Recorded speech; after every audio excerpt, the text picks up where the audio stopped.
Good morning to all students. Last day we have discussed the power sharing among the different organs of government. In that topic already we have discussed horizontal form of power sharing and vertical form of power sharing.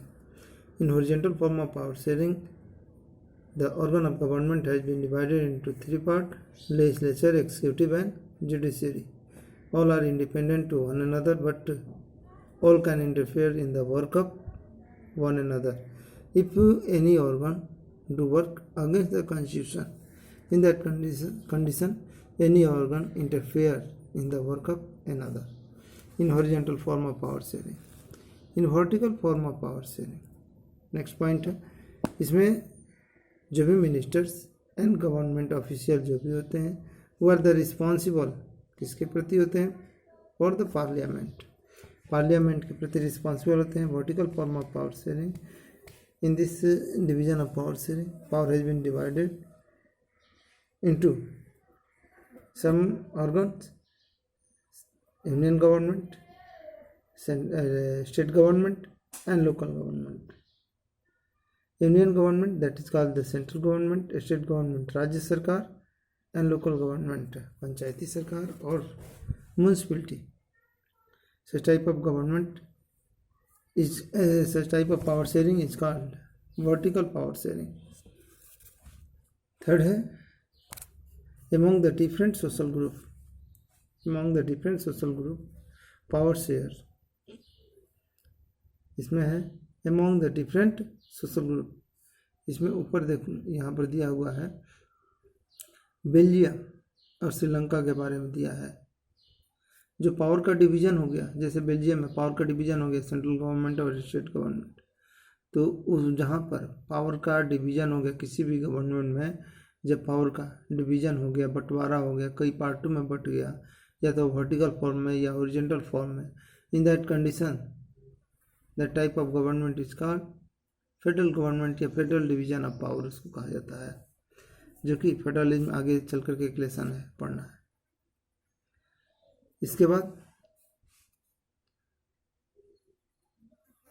Sharing of power among the social group, जिसको community government भी कहते हैं. Already about the community government we have discussed on the base of Belgium.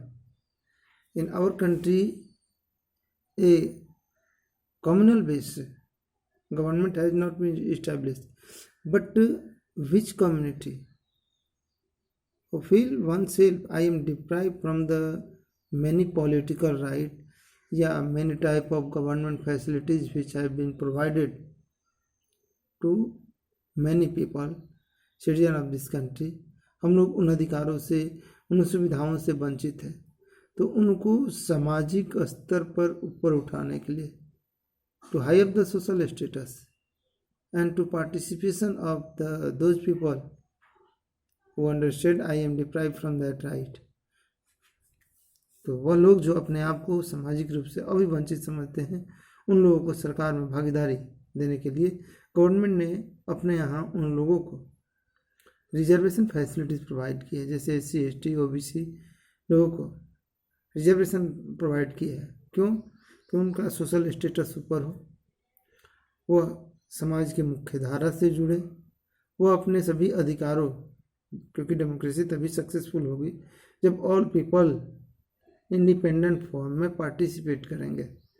यदि समाज का कोई भी वर्ग, that commune any community one self feel I am the deprived from the democratic right, वह यह अनुभव करता है कि हम डेमोक्रेटिक राइट से वंचित हैं, तो इन that condition that country can not be से ए डेमोक्रेटिक कंट्री. उसको डेमोक्रेटिक कंट्री नहीं कहा जा सकता है, उस सिस्टम को हम डेमोक्रेटिक फॉर्म नहीं कह सकते. तो उस डेमोक्रेसी में सभी लोगों की भागीदारी के लिए, सभी लोगों के अधिकारों को प्रदान करने के लिए, उनके सोशल स्टेटस को हाई अप करने के लिए reservation facilities has been provided by government. इसको कहते हैं power sharing of the social group, क्योंकि सभी लोगों के बीच में पावर का शेयर किया गया कि एक ही व्यक्ति पावर में नहीं रहेगा. इसके बाद power sharing arrangement can also be seen in the political party and pressure group. Power sharing जो है पॉलिटिकल पार्टी के बीच में देखा जाता है। इसमें दिया है कि in democratic system citizen of that place, citizen of that country, independent to choose their ruler. Citizens of that country, independent to choose their ruler, and that representative, independent to form government on the basis of majority, on the basis of rational. But a new competition has been created in present time. Many political parties came into being and all political parties try to come in power. और सभी political party यह प्रयास करती है कि हम power में आए. In that condition, no one party get majority and not success to form government. और कोई भी पार्टी सरकार बनाने में सफल नहीं होती है क्योंकि बहुत सारी पार्टियां हैं, बहुत सारी पार्टियां आपस में कंपटीशन करती है पावर में आने के लिए, लेकिन कोई भी पार्टी अकेले इस कंपटीशन को सक्सेस करने में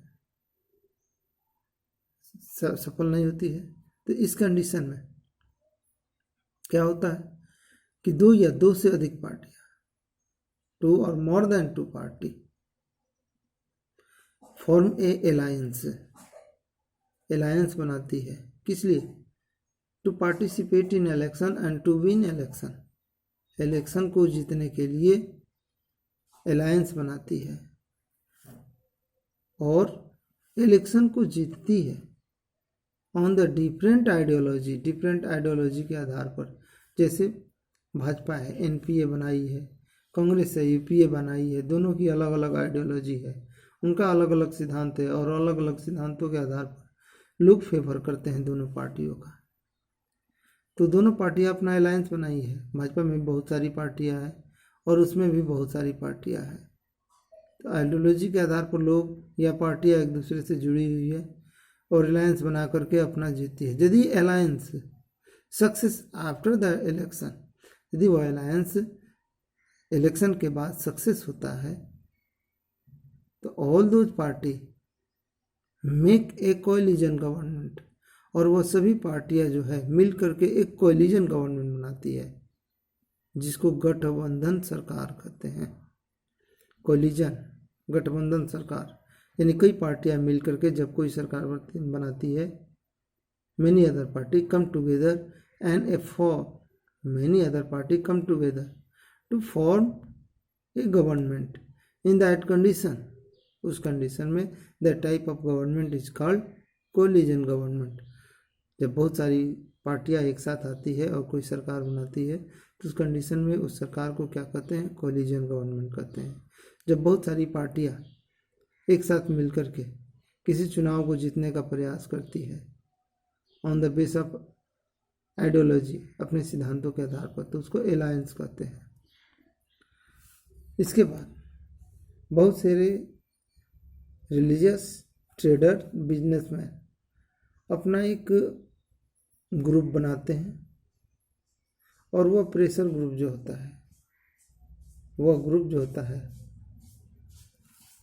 don't direct participate in politics, वह पॉलिटिक्स में डायरेक्ट पार्टिसिपेट नहीं करता है, but pressure over political party, लेकिन वह पॉलिटिकल पार्टी के ऊपर प्रेशर करता है for their own benefit and to make law for their own benefit.